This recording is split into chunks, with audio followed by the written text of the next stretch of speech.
শুভেচ্ছা। মাছরাঙা দেশের সংবাদে সবাইকে স্বাগত জানাচ্ছি আমি নাবিলা ফেরদৌস। অন্যান্য অঞ্চলের খবরের সঙ্গে আজ থাকছে চট্টগ্রাম বিভাগের সংবাদ কর্ণফুলীর তীরে। শুরুতে গার্ডিয়ান লাইফ ইন্স্যুরেন্স সংবাদ শিরোনাম। লোডশেডিংয়ে জনজীবন বিপর্যস্ত, বিদ্যুৎ অফিসে হামলার শঙ্কা, নিরাপত্তা চেয়ে চিঠি, গ্যাস সংকটেও বাড়ছে ভোগান্তি, শিল্প উৎপাদন ব্যাহত।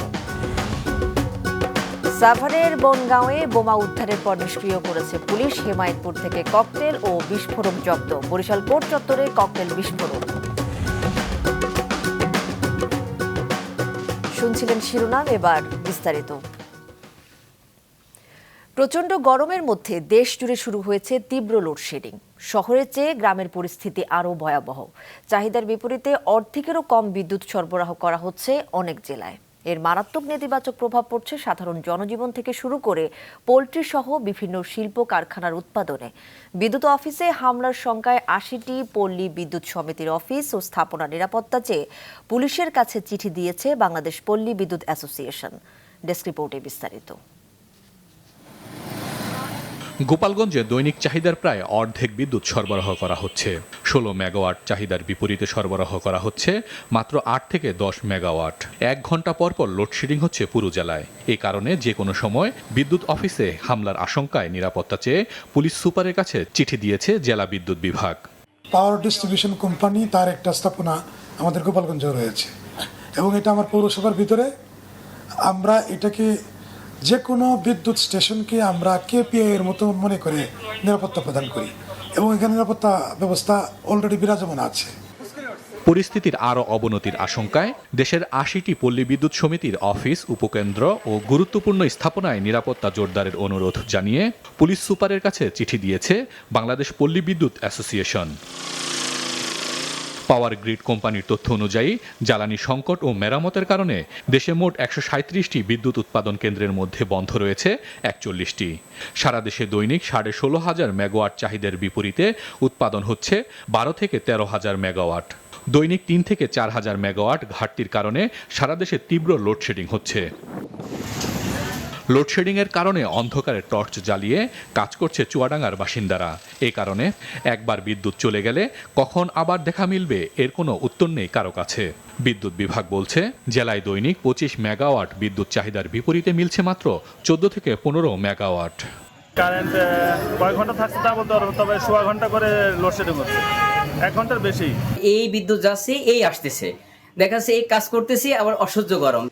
পটুয়াখালী পাওয়ার গ্রিড ও পল্লী বিদ্যুৎ সমিতির তথ্য অনুযায়ী জেলায় ১৮০ থেকে ২৩০ মেগাওয়াট বিদ্যুৎ চাহিদা থাকলেও পাওয়া যাচ্ছে প্রায় অর্ধেক। পায়রা বন্দরের নাব্য সংকটে কয়লা নিয়ে বিদ্যুৎ উৎপাদন কেন্দ্রের জেটিতে ভিড়তে পারছে না মাদার ভেসেল। তাই বহির্নোঙরে লাইটারেজের মাধ্যমে কয়লা খালাস করতে হচ্ছে। বৈরী আবহাওয়ার কারণে খালাস কাজ অনেকটা ব্যাহত হচ্ছে। যেমনটা বিদ্যুতে সমস্যা করতেছে, বিদ্যুতের জন্য পানিতে সমস্যা করতেছে। বিদ্যুৎ না থাকার জন্য আমরা বরফ পাই না, ঠিক মতন মাছও ধরতে পারি না সমুদ্রে। দিনাজপুরের হিলিতে দৈনিক ৮ থেকে ৯ মেগাওয়াট চাহিদার বিপরীতে পাওয়া যাচ্ছে মাত্র ২.৫ থেকে ৩ মেগাওয়াট বিদ্যুৎ। আমরা চাহিদার বিপরীতে পাচ্ছি ৩-৩.৫, 50% কম এরকম পাচ্ছি আর কি। আমরা এই দিয়ে আমরা যেভাবে হোক আমাদের যে গ্রাহক আছে, সম্মানিত গ্রাহকদের সর্বোচ্চ সেবা দেওয়ার চেষ্টা করছি। প্রায় একই চিত্র দেশের বেশিরভাগ অঞ্চলে। নিরবচ্ছিন্ন বিদ্যুতের দাবিতে গাইবান্ধা ও নওগাঁয় মানববন্ধন ও বিক্ষোভ মিছিল করেছে বিভিন্ন সংগঠন ও স্থানীয়রা। হাসান মেহেদি, মাছরাঙা নিউজ ডেস্ক। দেশের বিভিন্ন এলাকায় গ্যাস সরবরাহের ফের দেখা দিয়েছে সংকট। এর প্রভাবে অনেক জেলায় বেড়েছে ১২ কেজি এলপিজি সিলিন্ডারের দাম। সকাল থেকে চট্টগ্রামের বারেক বিল্ডিং, বায়াজিদ, ২ নম্বর গেট, ওয়াসা সহ বিভিন্ন এলাকার ফিলিং স্টেশনগুলোতে আজও সিএনজি ও গ্যাস চালিত প্রাইভেট কার, অটোরিকশা ও হিউম্যান হোলারের দীর্ঘ লাইন চোখে পড়ে। প্রায় একই চিত্র মানিকগঞ্জ, ব্রাহ্মণবাড়িয়া, যশোর, সাতক্ষীরা ও লক্ষ্মীপুর সহ বিভিন্ন জেলার ফিলিং স্টেশনগুলোতেও। এদিকে রাজবাড়ী, নোয়াখালী ও সিরাজগঞ্জ সহ বিভিন্ন জেলায় ১২ কেজি সিলিন্ডার কিনতে গ্রাহকদের গুনতে হচ্ছে ১ থেকে ১৫০ টাকা বেশি। এদিকে নরসিংদীতে গ্যাস সংকটের প্রতিবাদে ঢাকা সিলেট মহাসড়ক অবরোধ করে বিক্ষোভ করেন এলাকাবাসী। এ সময় মহাসড়কে তৈরি হয় যানজট। সকাল 7টা বাজে গ্যাস দিব, কিন্তু এখন দেখেন প্রায় 11:30 বাজতেছে, কিন্তু এখনো কোনো গ্যাস দেয় না। কোনো গাড়ি গ্যাস পায় নাই, এই পর্যন্ত গাড়ি 1-150 গাড়ি মনে হয় লাইন সিরিয়াল এখনো দাঁড়ানো আছে। সিরিয়াল লাগায় বইলাম, গ্যাসই নিতে পারলাম না। আয়া দিয়ে হঠাৎ করে মনে করেন যে আপনার বন্ধ। তারা আমাদেরকে আশ্বাস দিয়েছেন যখনই সমস্যা জাতীয়ভাবে তখন আমাদেরকে তারা প্রায়োরিটি বেসিসে আমাদের যে গ্যাসটার সমস্যাটা সেটা সমাধান করার তারা চেষ্টা করবে। সাভারের বনগাঁওয়ে পাওয়া বোমাটি নিষ্ক্রিয় করা হয়েছে। এর আগে গতকাল উপজেলার শ্যামপুর এলাকার একটি 4তলা ভবনে রাতভর অভিযানে ককটেল ও বিস্ফোরক তৈরির সরঞ্জাম জব্দ করে পুলিশ।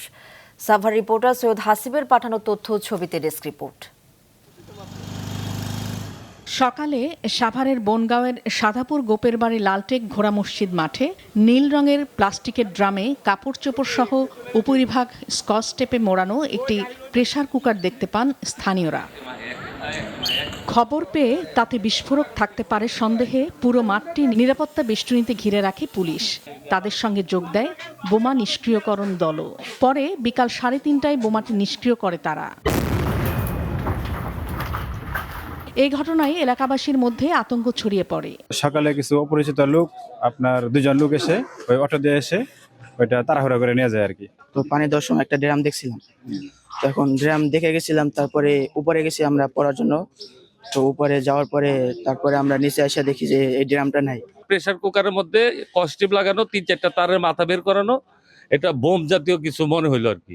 যার পর নাই উদ্বিগ্ন এবং আতঙ্কিত, কারণ আমরা কখনো এই ধরনের পরিস্থিতির শিকার হইনি। খুবই আতঙ্কিত, ভয়ের ব্যাপার এটা। বাস্ট হলে জিনিসটা কত ক্ষতি হতে পারে। এর আগে গতরাতে উপজেলার তেঁতুলঝোড়ার শ্যামপুর এলাকার 4তলা একটি ভবনে পুলিশ ও বোমা নিষ্ক্রিয়করণ ইউনিটের সদস্যরা অভিযান চালায়। সেখান থেকে 14টি ককটেল ও বিস্ফোরক তৈরির বিভিন্ন সরঞ্জাম জব্দ করে তারা। পুলিশ জানিয়েছে এই ঘটনায় নিষিদ্ধ জঙ্গি সংগঠন জেএমবির সংশ্লিষ্টতা থাকতে পারে। একজনকে আটক করার পর তার দেয়া তথ্যের ভিত্তিতে তার কাছ থেকে প্রাথমিকভাবে 5টি ককটেল সহ বিস্ফোরক জাতীয় কিছু দ্রব্য উদ্ধার করে। এরপরে সে এই বাড়ির সন্ধান দেয়। এদিকে বরিশাল আদালত চত্বরে জুডিশিয়াল ভবনের সামনে ককটেল বিস্ফোরণের ঘটনা ঘটেছে, তবে এতে কেউ হতাহত হয়নি। মাছরাঙা নিউজ ডেস্ক। গণ অভ্যুত্থানে ক্ষমতাচ্যুত শেখ হাসিনাকে দেশে ফেরাতে গোপন তৎপরতায় জড়িত থাকার অভিযোগে খুলনা বিশ্ববিদ্যালয়ের কোনো শিক্ষক যুক্ত আছে কিনা তা অনুসন্ধানে 5 সদস্যের তদন্ত কমিটি গঠন করেছে বিশ্ববিদ্যালয় প্রশাসন। বিশ্ববিদ্যালয়ের ভারপ্রাপ্ত রেজিস্ট্রার অধ্যাপক ডক্টর এস.এম. মাহবুবুর রহমানের সই করা এক অফিস আদেশে বলা হয়েছে, বিভিন্ন গণমাধ্যম ও সূত্রের খবরে শেখ হাসিনাকে দেশে ফেরাতে 22টি পাবলিক বিশ্ববিদ্যালয়ের 404 জন শিক্ষক গোপন তৎপরতায় যুক্ত থাকার তথ্য এসেছে। এর পরিপ্রেক্ষিতে খুলনা বিশ্ববিদ্যালয়ের কোনো শিক্ষক এমন কর্মকাণ্ডে জড়িত আছে কিনা তা অনুসন্ধানে কমিটি গঠন করা হয়েছে। কমিটিতে বিজ্ঞান প্রকৌশল ও প্রযুক্তিবিদ্যা স্কুলের ডিন অধ্যাপক ডক্টর মোহাম্মদ আশরাফুল আলমকে সভাপতি এবং ছাত্র বিষয়ক পরিচালক অধ্যাপক ডক্টর মোহাম্মদ সালাউদ্দিনকে সদস্য সচিব করা হয়েছে। এই কমিটিকে 1 মাসের মধ্যে তদন্ত শেষ করে প্রতিবেদন দিতে বলা হয়েছে। গেল 24 ঘন্টায় হাম উপসর্গে আরও 5 জনের মৃত্যু হয়েছে। এ সময় হাসপাতালে হাম ও উপসর্গে নতুন ভর্তি হয়েছে 1025 জন। সিলেটে হামের উপসর্গ নিয়ে 2 শিশুর মৃত্যু হয়েছে। এ নিয়ে জেলায় মৃত্যু সংখ্যা দাঁড়িয়েছে 130-এ। এছাড়া রাজশাহী মেডিকেল কলেজ হাসপাতালে হামের উপসর্গ নিয়ে মারা গেছে 3 মাস বয়সী এক শিশু। এদিকে নোয়াখালীতে নতুন করে হামে আক্রান্ত হয়েছে 48 জন এবং পটুয়াখালীতে আক্রান্ত হয়েছে 42 জন। লক্ষ্মীপুরের সদর হাসপাতাল সহ 5 উপজেলা স্বাস্থ্য কমপ্লেক্সে প্রতিদিন হামের উপসর্গ নিয়ে চিকিৎসা নিচ্ছেন বিভিন্ন বয়সী মানুষ। ময়মনসিংহ মেডিকেল কলেজ হাসপাতালে আইসোলেশন ওয়ার্ডে 80 জন রোগী ভর্তি রয়েছে। ব্রাহ্মণবাড়িয়া, বান্দরবান, নরসিংদী, যশোর, সিরাজগঞ্জ ও মানিকগঞ্জেও নতুন করে শতাধিক মানুষ হামে আক্রান্ত হয়েছে। এবার চট্টগ্রাম বিভাগের সংবাদ কর্ণফুলীর তীরে।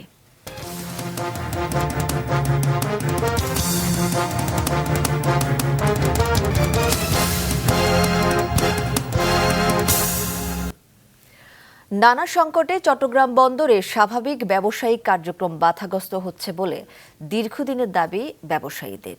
এবার তা স্বীকার করে অর্থমন্ত্রী জানালেন, সমাধানে বন্দর, কাস্টমস উভয় সংস্থার সমন্বয়ে কার্যক্রম দ্রুত করার সিদ্ধান্ত নেওয়া হচ্ছে। এ লক্ষ্যে নেওয়া হয়েছে সুনির্দিষ্ট পরিকল্পনা। চট্টগ্রাম থেকে নাজমুল সাদিকের রিপোর্ট, ক্যামেরায় ছিলেন রবিউল টিপু। চট্টগ্রাম বন্দরে পণ্য খালাসের দীর্ঘসূত্রিতা, বন্দর কাস্টমস কাজের সমন্বয়ের অভাব, নিলামযোগ্য কন্টেইনার বন্দর ইয়ার্ডে পড়ে থাকা সহ বিভিন্ন সমস্যা নিয়ে ব্যবসায়ীদের অভিযোগ দীর্ঘদিনের। তাদের দাবি, চট্টগ্রাম বন্দর ও কাস্টমস সহ পণ্য আমদানি রপ্তানির নানা ধাপে প্রতিবন্ধকতা সৃষ্টি করছেন সংশ্লিষ্টরা। চট্টগ্রাম বন্দরে 10,000 কন্টেইনার নিলামের জন্য স্ট্যাক আপ হয়ে আছে, এটা আমরা আশা করি না। এবং যে প্রক্রিয়া কাস্টমসে চলছে, আরও 10,000 কন্টেইনার স্ট্যাক আপ হবে, কারণ এখানে অনেক অসঙ্গতি আছে, অনেক নিলাম প্রক্রিয়া আছে যেগুলো আমলে নিচ্ছে না। এতদিন বিষয়টি ব্যবসায়ীদের অভিযোগ ছিল। এবার অর্থমন্ত্রী স্বীকার করে নিলেন নানা নিয়ম নীতির মাধ্যমে স্বাভাবিক ব্যবসায় বাধাগ্রস্ত করার বিষয়টি। দ্রব্যমূল্য, উচ্চ দ্রব্যমূল্য, এর অনেকটা কারণ হচ্ছে পোর্টে এক্সট্রা অতিরিক্ত খরচ হয়, কাস্টমসের দীর্ঘসূত্রিতার বিষয়টা বারবার উঠে এসেছে। এখান থেকে বেরিয়ে আসার জন্য ইতিমধ্যে আমরা ডিরেগুলেশন আমাদের বাজেটে সরকারের পক্ষ থেকে বলা হয়েছে। বন্দর ব্যবহার ছাড়া প্রায় অচল তৈরি পোশাক শিল্প খাত, কিন্তু বন্দর কর্তৃপক্ষের নীতিগত ভুল ও অসহযোগিতামূলক সিদ্ধান্তে চট্টগ্রামে গার্মেন্টস শিল্প প্রতিষ্ঠান প্রায় হারিয়ে যাচ্ছে জানিয়ে এ থেকে পরিত্রাণ চান এ খাত সংশ্লিষ্টরা। বিদেশি শিপিং লাইন কোম্পানি তারা উইদাউট ব্যাংক ডকুমেন্ট বিদেশে আমাদের পণ্যগুলো ডেলিভারি দিয়ে ফেলতেছে। এর কারণে হাজার হাজার কোটি টাকার বৈদেশিক মুদ্রা আজকে অপ্রত্যাবাসিত রয়েছেন। তবে বন্দর কার্যক্রমে গতিশীলতা আনা ও জটিলতা কাটাতে বন্দর কাস্টমস কর্মকর্তাদের সমন্বয়ে কাজ করার সিদ্ধান্তের কথা জানিয়েছেন অর্থমন্ত্রী।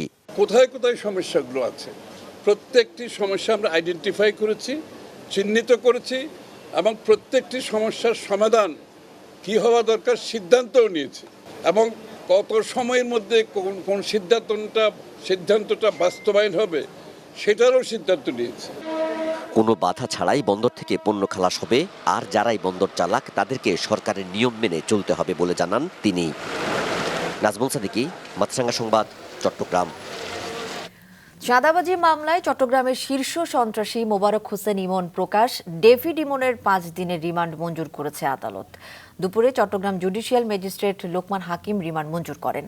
চট্টগ্রামের হাটহাজারী থানার চাঁদাবাজি মামলায় সকালে আসামি ডেভিড ইমনের 7 দিনের রিমান্ড আবেদন করা হয়। এর আগে গত 2রা আগস্ট চট্টগ্রাম জুডিশিয়াল ম্যাজিস্ট্রেট মোহাম্মদ মোতাসিম বিল্লাহ তার 10 দিনের রিমান্ড মঞ্জুর করেছিলেন। গত 29শে জুলাই যশোরের কোতোয়ালি থানার ঝুমঝুমপুর এলাকা থেকে ডেভিড ইমন সহ 4 জনকে গ্রেফতার করা হয়। ডেভিড ইমনের বিরুদ্ধে চট্টগ্রাম মহানগর ও জেলার বিভিন্ন থানায় হত্যা, অস্ত্র, চাঁদাবাজি সহ মোট 13টি মামলা রয়েছে। আবহাওয়া অনুকূলে থাকায় চলতি মৌসুমে ব্রাহ্মণবাড়িয়ার নাসিরনগরে বাম্পার ফলন হয়েছে পাটের। কৃষি বিভাগ জানিয়েছে, আবাদ সফল করতে কৃষকদের বীজ ও কারিগরি সহায়তা দেওয়া হয়েছে। ব্রাহ্মণবাড়িয়া জেলা রিপোর্টার আশেক মানান হিমেলের তথ্য ছবিতে ডেস্ক রিপোর্ট। ব্রাহ্মণবাড়িয়ার নাসিরনগরে চলতি মৌসুমে পাট আবাদের লক্ষ্যমাত্রা ধরা হয় 1500 হেক্টর জমিতে, তবে আবাদ হয়েছে 1625 হেক্টরে। দেশি কেনাফ ও মেস্তা জাতের আবাদ করেছেন কৃষকরা। তারা বলেন, আবহাওয়া অনুকূল থাকায় ও পোকামাকড়ের আক্রমণ কম থাকায় বেঁচে গেছে কীটনাশক খরচ। তার উপর বাজার দর ভালো থাকায় এবার কাঙ্ক্ষিত লাভের আশা তাদের। পোকামাকড় আক্রমণও নাই, এবছর নাইলে খুব ভালো ফলন পেয়েছে। টাইমে টাইমে মেঘ দিছে, বৃষ্টি দিছে, আপনার পোকামাকড় আক্রমণ করতে পারছে না, এই কারণে ফলন এইবার খুব ভালো হয়েছে। ফলন তো ভালো হয়েছে, আল্লাহ দিলে এবার ভাটের দরও আল্লাহ দিলে ভালো আছে। আমাদের নাইলা অনেক বড় 400 মুড়া ফলন ভালো হয়েছে। আমার কই করে বাদ দিয়ে আমার 3-4 হাজার টাকার মতন আমি পাবো। কৃষি কর্মকর্তারা জানান, আবাদ সফল করতে কৃষকদের প্রয়োজনীয় পরামর্শের পাশাপাশি দেয়া হয়েছে বীজ ও কারিগরি সহযোগিতা। পাটের আবাদ বৃদ্ধির জন্য আমরা কৃষকের মাঝে বিনামূল্যে পাটের বীজ এটা বিতরণ করা হয়েছে এবং আমরা আশা করি যে উত্তরোত্তর আমাদের এই পাটের আবাদটা আরো বৃদ্ধি হবে। কৃষি সম্প্রসারণ অধিদপ্তরের তথ্য মতে চলতি মৌসুমে পুরো জেলায় পাট আবাদ হয়েছে 4475 হেক্টর জমিতে, যা লক্ষ্যের চেয়ে 30 হেক্টর বেশি। উৎপাদনের লক্ষ্যমাত্রা ধরা হয়েছে 49,000 টন। নাজমুল সাদিকি, মাছরাঙ্গা নিউজ ডেস্ক। সিলেট নগরীর রায়নগর মিতালি আবাসিক এলাকায় নিজ বাসা থেকে প্রবীণ দম্পতি ও তাদের গৃহকর্মীর রক্তাক্ত মরদেহ উদ্ধার করেছে পুলিশ। নিহতদের মধ্যে রয়েছেন সিলেট চেম্বার অব কমার্সের সাবেক পরিচালক আব্দুস সাত্তার। পুলিশের ধারণা, ডাকাতি বা ব্যক্তিগত শত্রুতায় এই হত্যাকাণ্ড হয়ে থাকতে পারে। স্টাফ রিপোর্টার শুভ্র দাসের তথ্য চিত্রে ডেস্ক রিপোর্টে বিস্তারিত। সিলেট নগরীর রায়নগর মিতালি আবাসিক এলাকা শান্ত নিরিবিলি হিসেবে পরিচিত এই এলাকায় আজ সকালে হঠাৎই ছড়িয়ে পড়ে আতঙ্ক। ১১১ নম্বর বাসা থেকে ভেসে আসে চিৎকার চেঁচামেচির শব্দ। সিকিউরিটির দায়িত্ব পালন করে উনি এসে আমাকে খবর দিছে যে আপনি তাড়াতাড়ি আসেন, বাসায় চিৎকার শোনা গেছে। সকাল 9টার দিকে চিৎকার শোনা গেছে। এখন ওনার বাসা দরজা নক করা এবং দরজা খোলা যাচ্ছে না। পরে ভবনের দ্বিতীয় তলা থেকে সিলেট চেম্বার অব কমার্সের সাবেক পরিচালক আব্দুস সাত্তার, তার স্ত্রী সুরাইয়া বেগম এবং গৃহপরিচারিকা তাহমিনা বেগমের জবাই করা মরদেহ উদ্ধার করে পুলিশ। স্থানীয়রা জানান, আব্দুস সাত্তার ও সুরাইয়া বেগম ছিলেন শান্ত স্বভাবের ও এলাকায় পরিচিত মুখ। তাদের সন্তানরা যুক্তরাজ্য ও যুক্তরাষ্ট্রে বসবাস করেন। হঠাৎ এমন নৃশংস হত্যাকাণ্ডে হতবাক স্বজন ও প্রতিবেশীরা। আমার নানা 40 বছর ধরে এই মেটালিতে বাসা করছে, কিন্তু আজ 40 বছর পরে তান্ডাকে খুন করে হইলো, আমরা কেউ কিছু হইতে পারি না। অত্যন্ত একজন ভালো মানুষ ছিলেন। আমাদের সর্বপ্রথম মিতালির নিবাসী উনি, প্রায় 45 to 50 ইয়ার্স ধরে উনি আমাদের এলাকায় আছেন। এত পাশাপাশি এত বাসাবাড়ি থাকা সত্ত্বেও এরকম ঘটনা ঘটে গেল, এটা তো অবশ্যই শঙ্কিত আমরা। খবর পেয়ে ঘটনাস্থলে যায় সিলেট মহানগর পুলিশ ও পিবিআই সদস্যরা। প্রাথমিক তদন্তে হত্যাকাণ্ডের পেছনে ডাকাতি নাকি পূর্বশত্রুতা, দুই দিকেই গুরুত্ব দিয়ে দেখা হচ্ছে। একদম পার্টিকুলার না, গলায় শরীরে আমরা দেখলাম যে একদম সরাসরি আঘাতের চিহ্ন আমরা প্রাইমারি দিয়ে দেখি। সাত কোন উইপন দিয়ে হলো যে তাকে তাদের আঘাত করা। অন্যান্য পারিপার্শ্বিক হতে মনে হচ্ছে ঘটনাটা সকালে ঘটেছে। সেটা এখন আমরা এই পরবর্তীতে আমরা তো এখন প্রক্রিয়ার মধ্যে আছি, আমরা পরবর্তীতে আরো ইনফরমেশন পাবো এবং আপনাদেরকে জানাবো। নৃশংস এই হত্যাকাণ্ডের পর রায়নগরের পরিবেশ থমথমে। দ্রুত হত্যার রহস্য উদ্ঘাটন এবং জড়িতদের আইনের আওতায় আনার দাবি স্থানীয়দের। মাহফুজুল হাসান, মাছরাঙ্গা নিউজ ডেস্ক। খুলনার রূপসা উপজেলার ইটভাটার ভেতরে ঢুকে ফখরুল শেখ নামে 35 বছরের এক যুবককে গুলি করে হত্যা করেছে দুর্বৃত্তরা। গত রাত 1টার দিকে নৈহাটি ইউনিয়নের 5 নম্বর ওয়ার্ডের কিসমত খুলনা গ্রামের মেসার্স রূপসা ব্রিক্স ইটভাটায় এ ঘটনা ঘটে। নিহত ফখরুল নৈহাটি গ্রামের বাসিন্দা। তিনি রূপসা কলেজের সাবেক ছাত্রনেতা এবং বর্তমানে যুব দলের কর্মী ছিলেন। স্বজনরা জানান, ভাটাটি তাদের। চুরির ঘটনায় তিনি মাঝে মধ্যে রাতে সেখানে পাহারা দিতেন। ঘটনার সময়ও তিনি ভাটায় ছিলেন। স্থানীয়রা জানান, কয়েকজন দুর্বৃত্ত ভাটায় ঢুকে ফখরুলকে গুলি করে পালিয়ে যায়। পরে তাকে উদ্ধার করে রূপসা উপজেলা স্বাস্থ্য কমপ্লেক্সে নেওয়া হলে চিকিৎসক মৃত ঘোষণা করেন। রূপসা থানার ওসি আব্দুর রাজ্জাক মীর জানান, পরিবারের পক্ষ থেকে মামলা করার প্রস্তুতি চলছে। ঘটনার কারণ ও জড়িতদের শনাক্তে চলছে তদন্ত। লঘুচাপের কারণে দেশের সব সমুদ্র বন্দরে 3 নম্বর সতর্ক সংকেত বহাল রয়েছে। এদিকে তিস্তা, যমুনা ও ব্রহ্মপুত্র সহ গাইবান্ধার নদ নদীর পানি কমতে শুরু করলেও থামছে না নদী ভাঙন। জেলার সুন্দরগঞ্জ, ফুলছড়ি, সাঘাটা ও সদর উপজেলার নতুন করে 35টি পয়েন্টে ভাঙনে বসতভিটা, ফসলি জমি ও গুরুত্বপূর্ণ স্থাপনা হুমকির মুখে পড়েছে। এতে অনেক পরিবারকে সরিয়ে নিতে হচ্ছে বসতভিটা। এদিকে সিরাজগঞ্জেও যমুনা নদীর পানি কমছে, তবে নদী তীরবর্তী নিম্নাঞ্চল ও চরাঞ্চলের পানি এখনো নামেনি, অব্যাহত রয়েছে ভাঙন। অন্যদিকে ভারী বৃষ্টি হলেই জলাবদ্ধতায় যশোরের বেনাপোল স্থলবন্দরের অনেক স্থানে হাঁটু পানি জমে যাচ্ছে। এতে মারাত্মক ব্যাহত হচ্ছে পণ্য খালাস প্রক্রিয়া। এছাড়াও জলাবদ্ধতায় সীমাহীন কষ্টে ভুগছেন যশোরের ভবদহের অঞ্চলের মানুষ। গত 3 দিনে মনিরামপুর, অভয়নগর ও কেশবপুর উপজেলার আরও কমপক্ষে 15টি নতুন গ্রাম প্লাবিত হয়েছে। হিমাগার ভাড়া কমানোর দাবিতে বিক্ষোভ ও প্রতিবাদ সমাবেশ করেছেন রংপুরের আলু চাষি ও ব্যবসায়ীরা। 16ই আগস্টের মধ্যে ভাড়া না কমালে নিজ উদ্যোগে হিমাগারের আলু বের করার হুঁশিয়ারি দিয়েছেন তারা। সকালে রংপুর কৃষি বিপণন অধিদপ্তরের সামনে এই কর্মসূচি পালন করেন তারা। তাদের অভিযোগ, সরকারি নিয়ম ভঙ্গ করে আলুর কেজি প্রতি হিমাগার ভাড়া 7 টাকা করে আদায় করছেন মালিকরা। ন্যায্য ভাড়া 5 টাকার দাবিতে আন্দোলন করছেন আলু চাষি ও ব্যবসায়ীরা। চাষি নেতারা বলছেন, 16ই আগস্ট পার হলে আলু সংগ্রহে কোনো অনাকাঙ্ক্ষিত ঘটনা ঘটলে এর দায় কর্তৃপক্ষকে নিতে হবে। পরে বিক্ষোভ ও প্রতিবাদ সমাবেশ শেষে কৃষি বিপণন অধিদপ্তরের কর্মকর্তার কাছে স্মারকলিপিও দেন কৃষকরা। মিয়ানমারে পাচারের সময় ভোলার চর ফ্যাশন থেকে 293 বস্তা সার জব্দ করেছে পুলিশ। এ ঘটনায় 4 জনকে আটক ও সার পরিবহনে ব্যবহৃত একটি ট্রাক ও মাছ ধরার একটি বোট জব্দ করা হয়েছে। ভোর 4টার দিকে চর ফ্যাশন উপজেলার আসলামপুর ইউনিয়নের 9 নম্বর ওয়ার্ডের বেতুয়া নতুন ফিশারি ঘাটে এ অভিযান চালিয়ে এসব সার জব্দ করা হয়। পুলিশ জানায়, মিয়ানমারে পাচারের উদ্দেশ্যে মাছ ধরার বোটে সার তোলার সময় 293 বস্তা সার জব্দ করা হয়। এ সময় বোটে থাকা 4 জনকে আটক করা হয়। চর ফ্যাশন থানার ভারপ্রাপ্ত কর্মকর্তা জানিয়েছেন, আটক ব্যক্তিদের বিরুদ্ধে আইনগত ব্যবস্থা নেওয়া হচ্ছে এবং জব্দ করা বোটের বিষয়েও ব্যবস্থা নেওয়া হবে। মুন্সিগঞ্জের শ্রীনগরে কুলসুম বেগম হত্যা মামলায় মোহাম্মদ সুমন হোসেন ওরফে সুমন শেখকে যাবজ্জীবন কারাদণ্ড দিয়েছে আদালত। একই সঙ্গে তাকে 20,000 টাকা জরিমানা, অনাদায়ে আরও 1 বছরের কারাদণ্ড দেওয়া হয়েছে। দুপুরে মুন্সিগঞ্জ জেলা ও দায়রা জজ আদালতের ল্যান্ড সার্ভে আপিল ট্রাইব্যুনালের বিচারক শরীফুল আলম ভূঁইয়া এ রায় দেন। 19 জন সাক্ষীর সাক্ষ্য ও প্রমাণ শেষে এ রায় ঘোষণা করা হয়। মামলা সূত্রে জানা যায়, কুলসুমের ছেলে কামরুলকে বিদেশ পাঠানোর কথা বলে সুমন বিভিন্ন সময়ে 6 লাখ টাকা নেন। পরে আরও 1,20,000 টাকা নেওয়া এবং ঋণের কিস্তি পরিশোধ নিয়ে বিরোধের জেরে 17 জানুয়ারি কুলসুমকে অনাবাদী জমিতে ডেকে নিয়ে দা দিয়ে হত্যা করেন সুমন। রায়ের পর নিহতের ছেলে ও মামলার বাদী বলেন, তারা আদালতের রায়কে সম্মান করেন।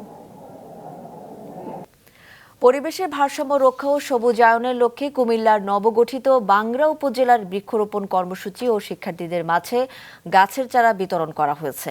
মমতাজ বেগম ফাউন্ডেশনের উদ্যোগে 500টি গাছের চারা বিতরণ ও 300 সুপারি গাছের চারা রোপণ করা হয়েছে। উপজেলার আন্দিকোট ইউনিয়নের আন্দিকোট গোলাম জিলানী উচ্চ বিদ্যালয়, আন্দিকোট দাখিল মাদ্রাসা এবং কোরবানপুর গোলাম মোস্তফা উচ্চ বিদ্যালয়ের শিক্ষার্থীদের মাঝে গাছের চারা বিতরণ করা হয়। এছাড়া পীর কাশিমপুর বলিঘর সংযোগ সড়কের 2 সুপারি গাছের চারা 200 সুপারি গাছের চারা রোপণ করা হয়েছে। পটুয়াখালীতে চেম্বার অব কমার্স অ্যান্ড ইন্ডাস্ট্রির উদ্যোগে শুরু হয় বৃক্ষরোপণ কর্মসূচি। দুপুরে এই কর্মসূচির উদ্বোধন করেন জেলা পরিষদের প্রশাসক ও জেলা বিএনপি সভাপতি স্নেহাংশু সরকার কুট্টি। শেরপুরে শ্রীবর্দী উপজেলার গাঢ় পাহাড় এলাকার বালিজুড়িতে পালিত হয়েছে বিশ্ব হাতি দিবস। সকালে ময়মনসিংহ বন বিভাগের বালিজুড়ি ফরেস্ট রেঞ্জের আয়োজনে বের হয় র্যালি। পরে বালিজুড়ি ফরেস্ট রেঞ্জ এলাকায় অনুষ্ঠিত হয় সংক্ষিপ্ত সভা। এ সময় বক্তারা হাতির সুরক্ষা, অবৈধ শিকারবোধ, বনাঞ্চল ধ্বংসের হাত থেকে হাতির বিচরণ ভূমি বাঁচানো, বাসস্থান সংকট দূর, মানুষ হাতির মধ্যকার দ্বন্দ্ব নিরসনে সামাজিক গণসচেতনতা সৃষ্টি করতে সবাইকে এগিয়ে আসার আহ্বান জানান। স্পেশাল অলিম্পিক্স পাবনা সাব চ্যাপ্টারের উদ্যোগে বিশেষ চাহিদা সম্পন্ন কৃতি খেলোয়াড়দের মাঝে ক্রীড়া সামগ্রী বিতরণ এবং 2027 সালে চিলিতে অনুষ্ঠিত ওয়ার্ল্ড সামার গেমসে অংশগ্রহণকারী খেলোয়াড়দের পরিচিতি ও প্রশিক্ষণ ক্যাম্পের উদ্বোধন করা হয়।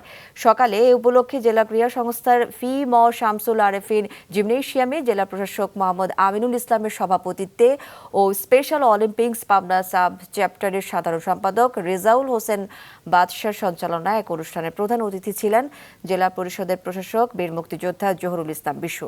বিশেষ অতিথি ছিলেন পুলিশ সুপার আবু আশরাফ ও পৌর প্রশাসক মোহাম্মদ খায়রুল ইসলাম।